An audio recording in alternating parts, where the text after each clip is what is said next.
Bonjour à tous, donc dans cette vidéo, je vais vous montrer comment demander une signature à mon client depuis ZooSign. Donc, je prends l'application qui s'appelle ZooSign.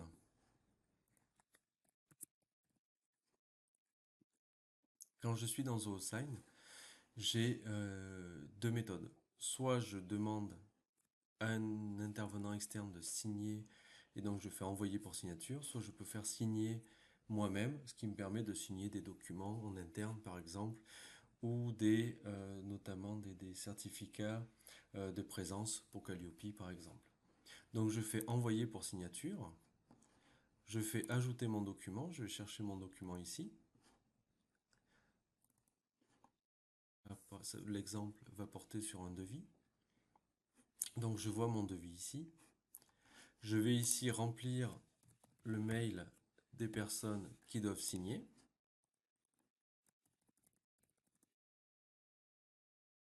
Je peux en mettre plusieurs et quand j'en ai plusieurs, je peux changer l'ordre et je peux lui dire aussi seulement s'il doit signer, s'il doit approuver, s'il reçoit une copie, etc. Et ici, on peut lui demander plusieurs types de signatures. Donc, je vais prendre cet acteur, je vais lui envoyer, je fais continuer.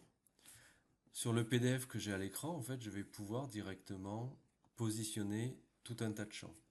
Donc, je vais pouvoir positionner des signatures, des initiales, le tampon, l'image, le nom complet. Donc tous les champs sont ici.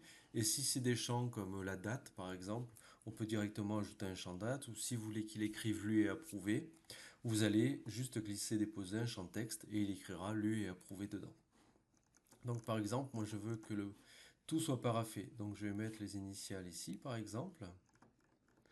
Et sur la deuxième page, je veux qu'il le signe. Une fois que j'ai positionné tous les champs que je veux, ici, c'est en vert, donc je vois ici que c'est Christian Pompier est en vert, donc ça correspond bien. Si j'avais plusieurs personnes, je pourrais choisir quelle personne doit signer quel champ. Une fois que j'ai terminé, je fais envoyer. Automatiquement, il va partir à l'email ou aux emails qui sont définis ici, en respectant l'ordre que vous aviez choisi à la base. Donc là, j'ai reçu un email dans ma boîte mail.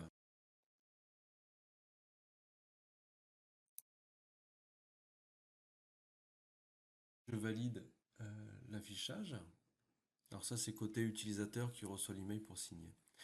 Et donc, vous voyez ici directement, j'ai mon PDF qui charge. Je fais accepter et continuer, accepter et continuer. Donc là, je clique sur initial. Je choisis les initiales que je veux, celles qui me plaisent le plus, je prends ça. Il le remplit. Pareil pour la signature. Je clique, il remplit. Je fais terminer. Et à ce moment-là, moi, je peux en télécharger une copie en tant que client et l'expéditeur en reçoit aussi une copie en instantané.